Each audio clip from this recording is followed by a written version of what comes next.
December 2025 प्रातः मुरली बाबा कहउछंती मिठे बच्चे बाबा तुम मानकु बेहदर जागीर अर्थात संपत्ति देबा पई आसीछंती। एही भली मिठा बाबांकु तुमे स्नेहर सहित मने पकाओ तेबे पवित्र होई जिब। बाबा तुम मानकु बेहदर जागीर अर्थात संपत्ति देबा पई आसीछंती। एही भली मिठा बाबांकु तुमे स्नेहर सहित मने पकाओ तेबे पवित्र होई जिब। प्रश्न विनाशर समय जेतिकी निकटतर हेउथिब तार लक्षण सबु कौन देखा जिब? विनाशर समय जेतिकी निकटतर हेउथिब तार लक्षण सबु कौन देखा जिब? उत्तर जेतेबेले विनाशर समय निकटतर होई जिब एक समस्ते जानी जिबे जे आमर बाबा आसी जाइछंती। दुई एबे नुआ दुनियार स्थापना एवं पुरुणा दुनियार विनाश हेब।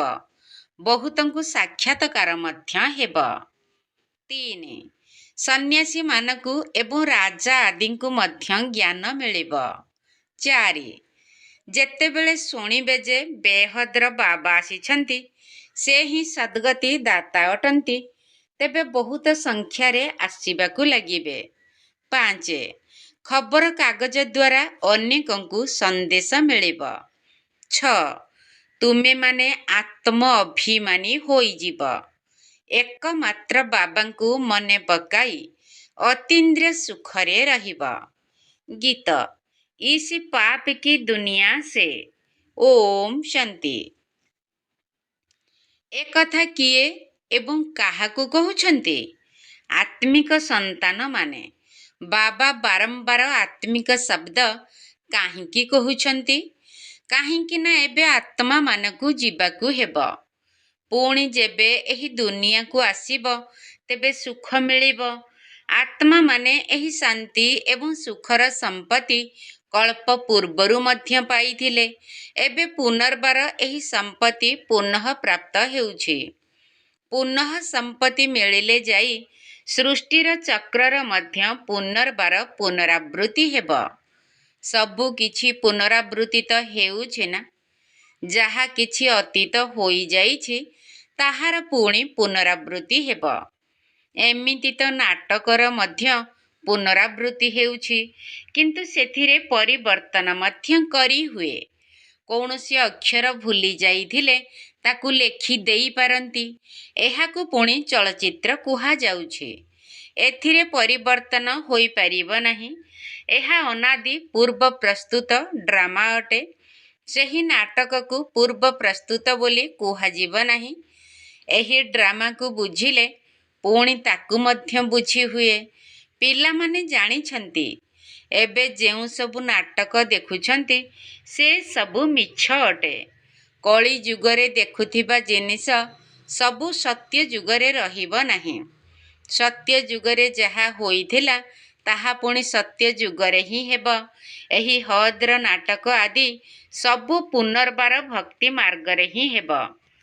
जेउ जिनिस भक्ति मार्गरे हेउछि ताहा ज्ञान मार्गरे अर्थात सत्य जुगरे हेब नाही। तेणु एबे बेहद्र बाबांक ठारू तुमे संपत्ति प्राप्त करुछ। बाबा बुझाउछंती प्रथमरे लौकिक पितांक ठारू एवं द्वितीय पारलौकिक पितांक ठारू संपत्ति मिली थाए। बाकी जो अलौकिक पिता अछंती तांको ठारू संपत्ति मिले नाही। ये ब्रह्मा निजे तांको ठारू संपत्ति प्राप्त करुछंती। एही नुआ दुनियार संपत्ति बेहद्र बाबा केवल एहांक द्वारा ही देउछंती। एहांक द्वारा पोष्य करुथिबारु एहांकु पिता कुहा जाउछि। भक्ति मार्गरे मध्य लौकिक एवं पारलौकिक उभय पिता मने पड़िथांती। ये अलौकिक पिता मने पड़ंती नाही। काहींकि ना एहांक ठारू कौनसी संपत्ति मिलु नाही। बाबा अक्षर तो निश्चित रहिछि किंतु एही ब्रह्मा मध्य रचना अटंती ना। ରଚନାକୁ ରଚୟିତାଙ୍କଠାରୁ ସମ୍ପତ୍ତି ମିଳିଥାଏ।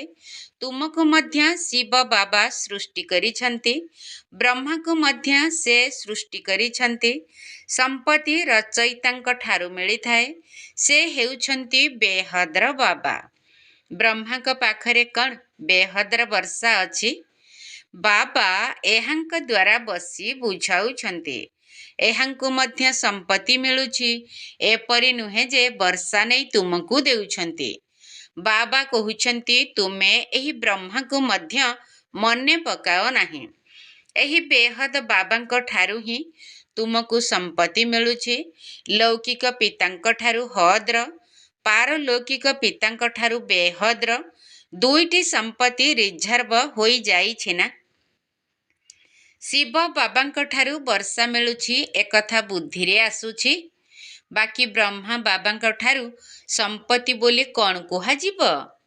ବୁଦ୍ଧିରେ ସମ୍ପତ୍ତି ଆସୁଛି ନା? ଏହି ବେହଦର ବାଦଶାହୀ ତୁମକୁ ତାଙ୍କଠାରୁ ମିଳୁଛି। ସିଏ ହେଲେ ବଡ଼ ବାବା। ଇଏ ତ କହୁଛନ୍ତି ମୋତେ ମନେ ପକାଅ ନାହିଁ। ମୋର ତ କୌଣସି ସମ୍ପତ୍ତି ନାହିଁ ଯାହା ତୁମକୁ ମିଳିବ। ଯାହାଙ୍କଠାରୁ ସମ୍ପତ୍ତି ମିଳିବ ତାଙ୍କୁ ମନେ ପକାଅ। ସେ ହିଁ କହୁଛନ୍ତି କେବଳ ମୋତେ ମନେ ପକାଅ। ଲୌକିକ ପିତାଙ୍କର ସମ୍ପତ୍ତି ପାଇବା ପାଇଁ କେତେ ଝଗଡ଼ା ହୋଇଥାଏ। ଏଠାରେ ତ ଝଗଡ଼ାର କୌଣସି କଥା ନାହିଁ। ବାବାଙ୍କୁ ମନେ ନ ପକାଇଲେ ସ୍ୱତଃ ବେହଦର ସମ୍ପତ୍ତି ମଧ୍ୟ ମିଳିବ ନାହିଁ। ବାବା କହୁଛନ୍ତି ନିଜକୁ ଆତ୍ମା ଭାବ। ଏହି ରଥକୁ ମଧ୍ୟ କହୁଛନ୍ତି ଯେ ତୁମେ ନିଜକୁ ଆତ୍ମା ଭାବି ମୋତେ ମନେ ପକାଇଲେ ବିଶ୍ୱର ବାଦଶାହୀ ମିଳିବ। ଏହାକୁ ଯୋଗର ଯାତ୍ରା ବୋଲି କୁହାଯାଉଛି।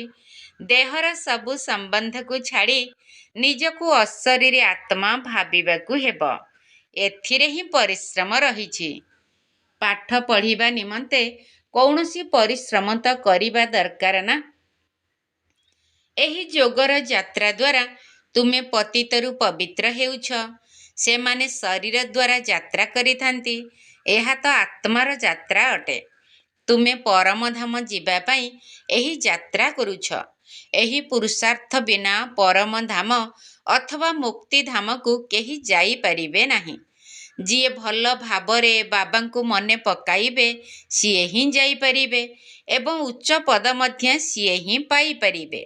ଯିବେ ତ ସମସ୍ତେ, କିନ୍ତୁ ସେମାନେ ତ ପତିତ ଅଟନ୍ତି ନା? ସେଥିପାଇଁ ଡାକୁଛନ୍ତି। ଆତ୍ମା ମନେ ପକାଉଛି।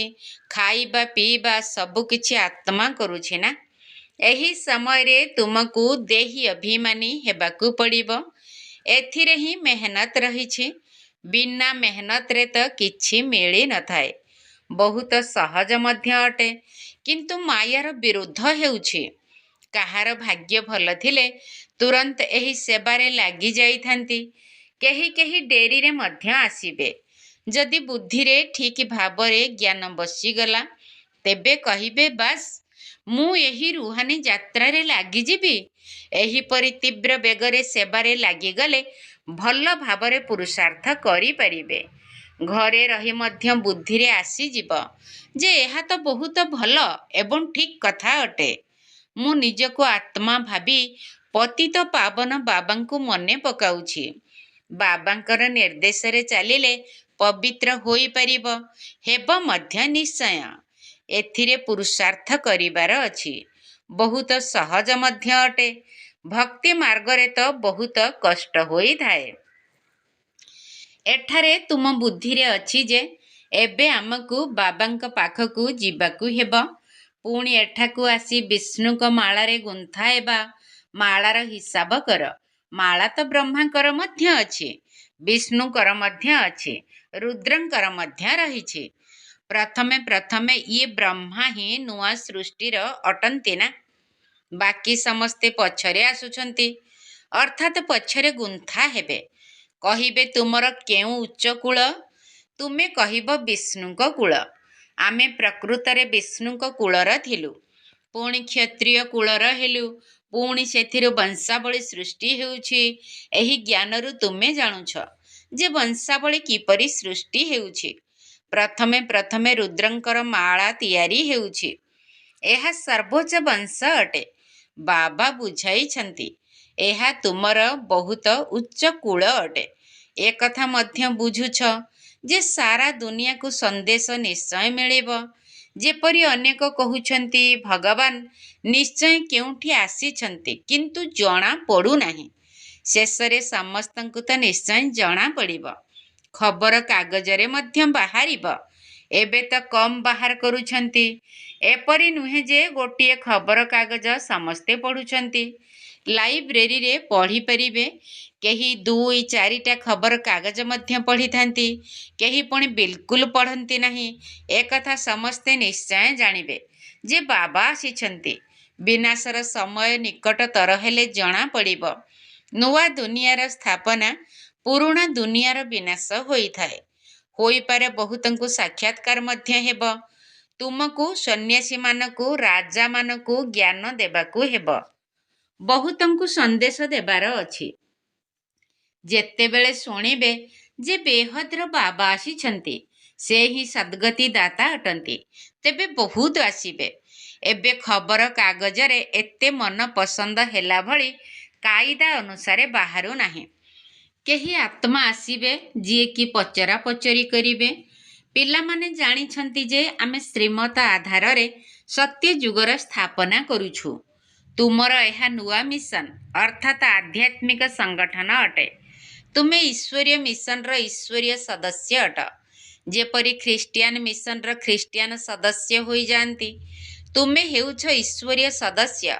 ସେଥିପାଇଁ ଗାୟନ ରହିଛି ଅତୀନ୍ଦ୍ରିୟ ସୁଖ ଗୋପ ଗୋପୀମାନଙ୍କୁ ପଚାର। ଯେଉଁମାନେ ଆତ୍ମ ଅଭିମାନୀ ହୋଇଛନ୍ତି, ଏକମାତ୍ର ବାବାଙ୍କୁ ମନେ ପକାଇବାକୁ ହେବ, ଅନ୍ୟ କାହାକୁ ନୁହେଁ। ଏହି ରାଜଯୋଗ ଏକମାତ୍ର ବାବା ହିଁ ଶିଖାଉଛନ୍ତି। ସେ ହିଁ ଗୀତାର ଭଗବାନ ଅଟନ୍ତି। ସମସ୍ତଙ୍କୁ ଏହି ବାବାଙ୍କର ନିମନ୍ତ୍ରଣ ଅଥବା ସନ୍ଦେଶ ଦେବାକୁ ହେବ। ବାକି ସବୁ କଥା ହେଉଛି ଜ୍ଞାନ ଶୃଙ୍ଗାର। ଏହି ଚିତ୍ର ସବୁ ହେଉଛି ଜ୍ଞାନର ଶୃଙ୍ଗାର, ନୁହେଁ କି ଭକ୍ତିର। ଏହାକୁ ବାବା ମନୁଷ୍ୟମାନଙ୍କୁ ବୁଝାଇବା ପାଇଁ କରାଇଛନ୍ତି। ଏହି ଚିତ୍ର ଆଦି ତ ପ୍ରାୟ ଲୋପ ହୋଇଯିବ। ବାକି ଏହି ଜ୍ଞାନ ଆତ୍ମାରେ ରହିଯାଉଛି। ବାବାଙ୍କର ମଧ୍ୟ ଏହି ଜ୍ଞାନ ଅଛି। ଏହା ଡ୍ରାମାରେ ନିର୍ଦ୍ଧାର୍ଯ୍ୟ ରହିଛି। ତୁମେ ଏବେ ଭକ୍ତି ମାର୍ଗକୁ ଅତିକ୍ରମ କରି ଜ୍ଞାନ ମାର୍ଗକୁ ଆସିଛ। ତୁମେ ଜାଣିଛ ଯେ ଆମ ଆତ୍ମାରେ ସେହି ପାର୍ଟ ରହିଛି ଯାହା ହୋଇ ଚାଲିଛି। ଏହା ନିର୍ଦ୍ଧାର୍ଯ୍ୟ ଥିଲା, ଯାହାଦ୍ୱାରା କି ପୁନର୍ବାର ଆମେ ବାବାଙ୍କ ଠାରୁ ରାଜଯୋଗ ଶିଖୁଛୁ। ବାବାଙ୍କୁ ହିଁ ଆସି ଏହି ଜ୍ଞାନ ଦେବାର ଥିଲା। ଆତ୍ମାରେ ନିର୍ଦ୍ଧାର୍ଯ୍ୟ ରହିଛି, ସେଠାରେ ଯାଇ ପହଞ୍ଚିବ। ତାପରେ ପୁଣି ନୂଆ ଦୁନିଆର ପାର୍ଟର ପୁନରାବୃତ୍ତି। ଆତ୍ମାର ସମସ୍ତ ରେକର୍ଡକୁ ଆରମ୍ଭରୁ ନେଇ ବର୍ତ୍ତମାନ ପର୍ଯ୍ୟନ୍ତ ତୁମେ ସବୁ ବୁଝି ଯାଇଛ। ପୁଣି ଏସବୁ ବନ୍ଦ ହୋଇଯିବ। ଭକ୍ତି ମାର୍ଗର ପାର୍ଟ ମଧ୍ୟ ବନ୍ଦ ହୋଇଯିବ। ତୁମର ଯାହା ଅଭିନୟ ସତ୍ୟ ଯୁଗରେ ଚାଲିଥିଲା, ତାହା ପୁଣି ଚାଲିବ। କ'ଣ ହେବ ଏକଥା ବାବା କହୁନାହାନ୍ତି। ଯାହା କିଛି ହୋଇଥିବ ତାହା ହିଁ ହେବ। ବୁଝାଯାଉଛି ସତ୍ୟଯୁଗ ହେଉଛି ନୂଆ ଦୁନିଆ। ନିଶ୍ଚୟ ସେଠାରେ ସବୁକିଛି ନୂଆ, ସତ୍ୱପ୍ରଧାନ ଏବଂ ଶସ୍ତା ହୋଇଥିବ। ଯାହା କିଛି କଳ୍ପ ପୂର୍ବେ ହୋଇଥିଲା ତାହା ହିଁ ହେବ। ଦେଖୁଛନ୍ତି ମଧ୍ୟ ଏହି ଲକ୍ଷ୍ମୀ ନାରାୟଣ କେତେ ସୁଖରେ ଥିଲେ। ହୀରା, ନୀଳା, ଧନ, ରତ୍ନ ପ୍ରଭୃତି ବହୁତ ରହିବ। ଧନ ଅଛି ତ ସୁଖ ବି ଅଛି।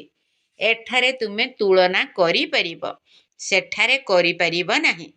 ଏଠାକାର କଥା ସେଠାରେ ସବୁ ଭୁଲିଯିବ। ଏହା ହେଲା ନୂଆ କଥା, ଯାହାକୁ ବାବା ହିଁ ପିଲାମାନଙ୍କୁ ବୁଝାଉଛନ୍ତି। ଆତ୍ମାମାନଙ୍କୁ ସେଠାକୁ ଯିବାକୁ ହେବ, ଯେଉଁଠି ସବୁ କାରବାର ବନ୍ଦ ହୋଇଯାଇଥାଏ। ହିସାବ କିତାବ ସବୁ ଚୁକ୍ତ ହେଉଛି। ଅଭିନୟ ଶେଷ ହେଉଛି। ଏହି ଏକମାତ୍ର ରେକର୍ଡ ବହୁତ ବଡ଼ ଅଟେ। ପୁଣି କହୁଛନ୍ତି ଆତ୍ମା ମଧ୍ୟ ସେତିକି ବଡ଼ ହେବା ଦରକାର। କିନ୍ତୁ ନା, ଏତେ ଛୋଟ ଆତ୍ମାରେ 84 ଜନ୍ମର ପାର୍ଟ ରହିଛି। ଆତ୍ମା ମଧ୍ୟ ଅବିନାଶୀ ଅଟେ। ଏହାକୁ କେବଳ ଆଶ୍ଚର୍ଯ୍ୟ ବୋଲି କୁହାଯିବ। ଏପରି ଆଶ୍ଚର୍ଯ୍ୟଜନକ ଜିନିଷ ଆଉ କିଛି ହୋଇପାରିବ ନାହିଁ। ବାବାଙ୍କ ପାଇଁ ତ କହନ୍ତି ସେ ସତ୍ୟ ତ୍ରେତା ଯୁଗ ସମୟରେ ବିଶ୍ରାମରେ ରହନ୍ତି। ଆମେ ତ ଅଲରାଉଣ୍ଡର ପାର୍ଟ ବଜାଉଛୁ, ସବୁଠାରୁ ଅଧିକ ପାର୍ଟ ଆମର ରହିଛି। ବାବା ଶ୍ରେଷ୍ଠ ସମ୍ପତ୍ତି ଦେଉଛନ୍ତି, କହୁଛନ୍ତି 84 ଜନ୍ମ ମଧ୍ୟ ତୁମେ ହିଁ ନେଉଛ। ଆମର ପାର୍ଟ ତ ଏପରି ଯାହାକି ଆଉ କେହି କରିପାରିବେ ନାହିଁ। ଆଶ୍ଚର୍ଯ୍ୟଜନକ କଥା ନା? ଏହା ମଧ୍ୟ ଆଶ୍ଚର୍ଯ୍ୟର କଥା ଯେ ଆତ୍ମାମାନଙ୍କୁ ବାବା ଆସି ବୁଝାଉଛନ୍ତି ଆତ୍ମା ପୁରୁଷ କିମ୍ବା ସ୍ତ୍ରୀ ନୁହେଁ। ଯେତେବେଳେ ଶରୀର ଧାରଣ କରେ ସେତେବେଳେ ମେଲ୍ ଫିମେଲ୍ କୁହାଯାଏ। ଆତ୍ମାମାନେ ସବୁ ସନ୍ତାନ ହୋଇଥିବାରୁ ଭାଇ ଭାଇ ହୋଇଗଲେ। ନିଶ୍ଚିତ ସମ୍ପତ୍ତି ପାଇବା ପାଇଁ ଭାଇ ଭାଇ ହୋଇଛନ୍ତି। ଆତ୍ମା ବାବାଙ୍କର ସନ୍ତାନ ଅଟେ ନା? ବାବାଙ୍କ ଠାରୁ ସମ୍ପତ୍ତି ନେଉଛି, ସେଥିପାଇଁ ଆତ୍ମାକୁ ପୁରୁଷ ହିଁ କୁହାଯିବ। ସମସ୍ତ ଆତ୍ମାଙ୍କର ଅଧିକାର ରହିଛି ବାବାଙ୍କ ଠାରୁ ବର୍ଷା ପାଇବା ପାଇଁ। ସେଥିପାଇଁ ବାବାଙ୍କୁ ମନେ ପକାଇବାକୁ ହେବ, ନିଜକୁ ଆତ୍ମା ଭାବିବାକୁ ହେବ। ଆମେ ସବୁ ଭାଇ ଭାଇ ଅଟୁ। ଆତ୍ମା ଆତ୍ମା ହିଁ ଅଟେ, ସେ କେବେ ପରିବର୍ତ୍ତନ ହୁଏ ନାହିଁ। ବାକି ଶରୀର କେବେ ପୁରୁଷର କେବେ ସ୍ତ୍ରୀର ନେଉଛି। ବୁଝିବା ପାଇଁ ବଡ଼ ଅଡ଼ୁଆ କଥା, ଆଉ କେହି ବି ଶୁଣାଇ ପାରିବେ ନାହିଁ ବାବାଙ୍କ ଠାରୁ ଅଥବା ତୁମ ପିଲାମାନଙ୍କ ଠାରୁ ହିଁ ଶୁଣିପାରିବେ। ବାବା ତ ତୁମମାନଙ୍କ ସହିତ ହିଁ କଥା ହେଉଛନ୍ତି। ଆଗରୁ ତ ସମସ୍ତଙ୍କ ସହିତ ମିଶୁଥିଲେ, ସମସ୍ତଙ୍କ ସହିତ କଥା ହେଉଥିଲେ। ଏହିପରି କରୁ କରୁ ତ ଶେଷରେ କାହା ସହିତ କଥା ହିଁ ହେବେ ନାହିଁ। ପିଲାମାନଙ୍କ ଦ୍ୱାରା ହିଁ ବାବା ପ୍ରତ୍ୟକ୍ଷ ହୋଇଥାନ୍ତି। ପିଲାମାନଙ୍କୁ ହିଁ ପଢ଼ାଇବାକୁ ହେବ। ତୁମେମାନେ ବହୁତଙ୍କର ସେବା କରି ଏଠାକୁ ନେଇ ଆସୁଛ। ବାବା ଜାଣିଛନ୍ତି ଇଏ ବହୁତଙ୍କୁ ନିଜ ସମାନ କରି ନେଇ ଆସୁଛନ୍ତି। ଇଏ ବଡ଼ ରାଜା ହେବେ, ଇଏ ଛୋଟ ରାଜା ହେବେ। ତୁମେ ରୁହାନୀ ସେନା ମଧ୍ୟ ଅଟ, ଯିଏକି ସମସ୍ତଙ୍କୁ ରାବଣର ଜଞ୍ଜିରରୁ ମୁକୁଳାଇ ନିଜର ମିଶନକୁ ନେଇ ଆସୁଛ। ଯିଏ ଯେତେ ସେବା କରନ୍ତି ତାଙ୍କୁ ସେତେ ଫଳ ମିଳିଥାଏ। ଯିଏ ଅଧିକ ଭକ୍ତି କରିଛନ୍ତି ସେହିମାନେ ହିଁ ଅଧିକ ବୁଦ୍ଧିମାନ ହୋଇ ବର୍ଷା ନେଇଥାନ୍ତି। ଏହା ହେଉଛି ପାଠ ପଢ଼ା।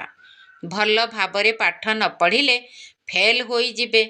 ପାଠ ପଢ଼ା ବହୁତ ସହଜ ଅଟେ, ବୁଝିବା ଏବଂ ବୁଝାଇବା ମଧ୍ୟ ସହଜ ଅଟେ। ଅସୁବିଧାର କୌଣସି କଥା ନାହିଁ। କିନ୍ତୁ ରାଜଧାନୀ ସ୍ଥାପନ ହେଉଛି, ସେଥିରେ ତ ସବୁ ଦରକାର ନା। ତେଣୁ ପୁରୁଷାର୍ଥ କରିବାକୁ ହେବ, ଏଥିରେ ଯେପରି ଆମକୁ ଉଚ୍ଚ ପଦ ମିଳୁ। ମୃତ୍ୟୁ ଲୋକରୁ ସ୍ଥାନାନ୍ତରିତ ହୋଇ ଅମର ଲୋକକୁ ଯିବାକୁ ହେବ। ଯେତେ ପଢ଼ିବ ସେତେ ଅମରପୁରୀରେ ଉଚ୍ଚ ପଦ ପାଇବ। ବାବାଙ୍କୁ ସ୍ନେହ ମଧ୍ୟ କରିବାକୁ ହେବ, କାହିଁକି ନା ଇଏ ହେଉଛନ୍ତି ବହୁତ ପ୍ରିୟରୁ ପ୍ରିୟ ବସ୍ତୁ। ସେ ସ୍ନେହର ସାଗର ମଧ୍ୟ ଅଟନ୍ତି। ସମସ୍ତଙ୍କ ପ୍ରତି ଏକା ଭଳି ସ୍ନେହ ହୋଇପାରିବ ନାହିଁ। କେହି ତାଙ୍କୁ ମନେ ପକାଉଛନ୍ତି, ଆଉ କେହି ମନେ ପକାଉନାହାନ୍ତି। କାହାକୁ ବୁଝାଇବାର ମଧ୍ୟ ନିଶା ରହିଥାଏ ନା? ଏହା ବଡ଼ ପ୍ରଲୋଭନ ଅଟେ। କାହାକୁ ବି କୁହ ଏହା ବିଶ୍ୱବିଦ୍ୟାଳୟ ଅଟେ, ଏହା ଆଧ୍ୟାତ୍ମିକ ପାଠ ପଢ଼ା ଅଟେ। ଏପରି ଚିତ୍ର ଆଉ କୌଣସି ସ୍କୁଲରେ ଦେଖାଯାଏ ନାହିଁ। ଦିନକୁ ଦିନ ଆହୁରି ମଧ୍ୟ ଚିତ୍ର ବାହାରିବ, ଯାହାକୁ ମନୁଷ୍ୟ ଦେଖିବା ଦ୍ୱାରା ହିଁ ବୁଝିଯିବେ। ସିଡ଼ିର ଚିତ୍ର ବହୁତ ଭଲ, କିନ୍ତୁ ଦେବତା ଧର୍ମର ନ ହୋଇଥିଲେ ସେ ବୁଝିପାରିବେ ନାହିଁ। ଯିଏ ଏହି କୂଳର ହୋଇଥିବେ ତାଙ୍କୁ ତୀର ଲାଗିବ। ଯିଏ ଆମ ଦେବତା ଧର୍ମର ପାତ୍ର ହୋଇଥିବେ ସିଏ ଆସିବେ। ତୁମକୁ ଅନୁଭବ ହେବ ଯେ ଇଏ ତ ବହୁତ ଆଗ୍ରହରେ ଶୁଣୁଛନ୍ତି। କେହି ତ ଖାଲି ଖାଲି ଚାଲିଯିବେ। ଦିନକୁ ଦିନ ନୂଆ ନୂଆ କଥା ମଧ୍ୟ ପିଲାମାନଙ୍କୁ ବୁଝାଯାଉଛି। ତେଣୁ ସେବାର ବହୁତ ସଉକ ରହିବା ଦରକାର। ଯିଏ ସେବାରେ ତତ୍ପର ଥିବେ ସେ ହୃଦୟରେ ବସିବେ ଏବଂ ସିଂହାସନ ଉପରେ ମଧ୍ୟ ଚଢ଼ିବେ। ଆଗକୁ ଗଲେ ତୁମକୁ ସବୁ ସାକ୍ଷାତକାର ହୋଇ ଚାଲିବ। ସେହି ଖୁସିରେ ତୁମେ ରହିବ। ଦୁନିଆରେ ତ ବହୁତ ହାହାକାର ହେବ, ରକ୍ତର ନଦୀ ମଧ୍ୟ ବହିବ। ବାହାଦୁର ସେବାଧାରୀ କେବେ ଭୋକରେ ମରିବେ ନାହିଁ। କିନ୍ତୁ ଏଠାରେ ତ ତୁମକୁ ବନବାସରେ ଅର୍ଥାତ୍ ସାଧାରଣ ଭାବରେ ରହିବାକୁ ହେବ। ସୁଖ ମଧ୍ୟ ସେଠାରେ ମିଳିବ। କନ୍ୟାକୁ ତ ବିବାହ ପୂର୍ବରୁ ସାଧାରଣ ଅବସ୍ଥାରେ ବସାଇଥାନ୍ତି ନା? ଶ୍ୱଶୁର ଘରକୁ ଯାଇ ଖୁବ୍ ଅଳଙ୍କାର ପିନ୍ଧିଥାଏ। ତୁମେ ମଧ୍ୟ ଶ୍ୱଶୁର ଘରକୁ ଯାଉଛ। ତେଣୁ ସେହି ନିଶା ରହୁଛି, ତାହା ହିଁ ହେଉଛି ସୁଖଧାମ। ଆଚ୍ଛା, ମିଠା ମିଠା ଶିକିଲ ଧେ ସନ୍ତାନମାନଙ୍କ ପ୍ରତି ମାତା ପିତା ବାପ ଦାଦାଙ୍କର ମଧୁର ସ୍ନେହ ସମ୍ପନ୍ନ ଶୁଭେଚ୍ଛା ଏବଂ ସୁପ୍ରଭାତ। ଆତ୍ମିକ ପିତାଙ୍କର ଆତ୍ମିକ ସନ୍ତାନମାନଙ୍କୁ ନମସ୍ତେ। ଆମ ଆତ୍ମିକ ସନ୍ତାନମାନଙ୍କର ଆତ୍ମିକ ବାପ ଦାଦାଙ୍କୁ ନମସ୍ତେ ନମସ୍ତେ ନମସ୍ତେ ଏବଂ ସୁପ୍ରଭାତ। ଧାରଣା ପାଇଁ ମୁଖ୍ୟ ସାର। ପ୍ରଥମ ପଏଣ୍ଟ, ମାଳାରେ ଗୁନ୍ଥା ହେବା ପାଇଁ ଦେହୀ ଅଭିମାନୀ ହୋଇ ତୀବ୍ର ବେଗରେ ଯୋଗର ଯାତ୍ରା କରିବାକୁ ହେବ।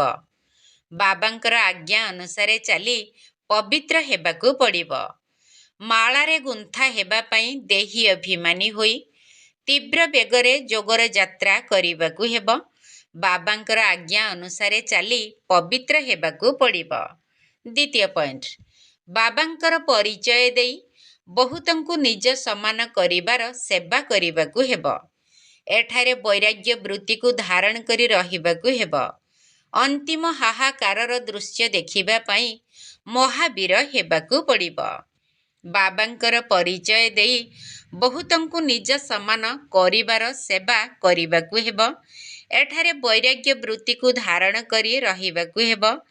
ଅନ୍ତିମ ହାହାକାରର ଦୃଶ୍ୟ ଦେଖିବା ପାଇଁ ମହାବୀର ହେବାକୁ ପଡ଼ିବ। ବରଦାନ, ବନ୍ଧନ ଗୁଡ଼ିକର ପଞ୍ଜୁରୀକୁ ଭାଙ୍ଗି ଜୀବନମୁକ୍ତ ସ୍ଥିତିର ଅନୁଭବ କରୁଥିବା ସଚ୍ଚା ଟ୍ରଷ୍ଟି ଭବ। ବନ୍ଧନ ଗୁଡ଼ିକର ପଞ୍ଜୁରୀକୁ ଭାଙ୍ଗି ଜୀବନମୁକ୍ତ ସ୍ଥିତିର ଅନୁଭବ କରୁଥିବା ସଚ୍ଚା ଟ୍ରଷ୍ଟି ଭବ। ଶରୀରର ବା ସମ୍ବନ୍ଧର ବନ୍ଧନ ହିଁ ପଞ୍ଜୁରୀ ଅଟେ। ଦାୟିତ୍ୱ ଗୁଡ଼ିକୁ ମଧ୍ୟ ନିମିତ୍ତ ମାତ୍ର ସମ୍ପାଦନ କରିବାକୁ ହେବ। ମୋହର ଅଧୀନ ହୋଇ ନୁହେଁ, ତେବେ କୁହାଯିବ ନିର୍ବନ୍ଧନ। ଯେଉଁମାନେ ଟ୍ରଷ୍ଟି ହୋଇ ଚାଲିଥାନ୍ତି ସେହିମାନେ ହିଁ ନିର୍ବନ୍ଧନ ଅଟନ୍ତି। ଯଦି କୌଣସି ବି ମୋର ପଣିଆ ଅଛି, ତେବେ ପଞ୍ଜୁରୀ ଭିତରେ ବନ୍ଦ ରହିଛନ୍ତି। ଏବେ ତ ପଞ୍ଜୁରୀର ସାରିରୁ ଫରିସ୍ତା ହୋଇ ଯାଉଛ। ସେଥିପାଇଁ କେଉଁଠି ବି ଟିକିଏ ବନ୍ଧନ ନ ରହୁ, ମନର ମଧ୍ୟ ବନ୍ଧନ ନ ରହୁ। କ'ଣ କରିବି, କିପରି କରିବି, ଚାହୁଁଛି କିନ୍ତୁ ହୋଇପାରୁନାହିଁ, ଏହା ମଧ୍ୟ ମନର ବନ୍ଧନ ଅଟେ। ଯେବେ କି ମରଯିବା ହୋଇଗଲ, ତେଣୁ ସବୁ ପ୍ରକାରର ବନ୍ଧନ ସମାପ୍ତ ହୋଇଗଲା। ସର୍ବଦା ଜୀବନମୁକ୍ତ ସ୍ଥିତିର ଅନୁଭବ ହେବା ଦରକାର। ସ୍ଲୋଗାନ, ଯଦି ସଂକଳ୍ପକୁ ସଞ୍ଚୟ କରିବ, ତେବେ ସମୟ, ବାଣୀ ସବୁକିଛି ଆପେ ଆପେ ସଞ୍ଚୟ ହୋଇଯିବ। ଯଦି ସଂକଳ୍ପକୁ ସଞ୍ଚୟ କରିବ, ତେବେ ସମୟ, ବାଣୀ ସବୁକିଛି ଆପେ ଆପେ ସଞ୍ଚୟ ହୋଇଯିବ। ଅବ୍ୟକ୍ତ ଇସାରା, ଏବେ ସମ୍ପନ୍ନ ବା କର୍ମାତୀତ ହେବାର ତୀବ୍ର ଇଚ୍ଛା ପ୍ରକଟ କର। କର୍ମାତୀତ ଅର୍ଥାତ୍ କର୍ମର କୌଣସି ବି ବନ୍ଧନ ଠାରୁ ସ୍ୱତନ୍ତ୍ରତା। ଏହିଭଳି ଅନୁଭବ ଦିନକୁ ଦିନ ବଢ଼ି ଚାଲୁ। କୌଣସି ବି କାର୍ଯ୍ୟ ତୁମକୁ ସ୍ପର୍ଶ ନ କରୁ, ଅର୍ଥାତ୍ ପ୍ରଭାବିତ ନ କରୁ ଏବଂ କରିସାରିବା ପରେ ଯାହା ବି ଫଳ ମିଳୁଛି ତାହା ମଧ୍ୟ ତୁମକୁ ସ୍ପର୍ଶ ନ କରୁ। ସମ୍ପୂର୍ଣ୍ଣ ନିଆରା ପଣିଆର ଅନୁଭବ ହେଉଥାଉ, ଯେପରି ଅନ୍ୟ କେହି ମୋ ଦ୍ୱାରା କରାଇଛି ଏବଂ ମୁଁ କରୁଛି। ନିମିତ୍ତ ଭାବରେ ମଧ୍ୟ ନିଆରା ପଣିଆ ଅନୁଭବ ହେଉ। ଯାହା କିଛି ବିତିଗଲା ତାକୁ ବିନ୍ଦୁ ଲଗାଇ ସେଥିରୁ ନିଆରା ହୋଇଯାଅ। ଓମ୍ ଶାନ୍ତି।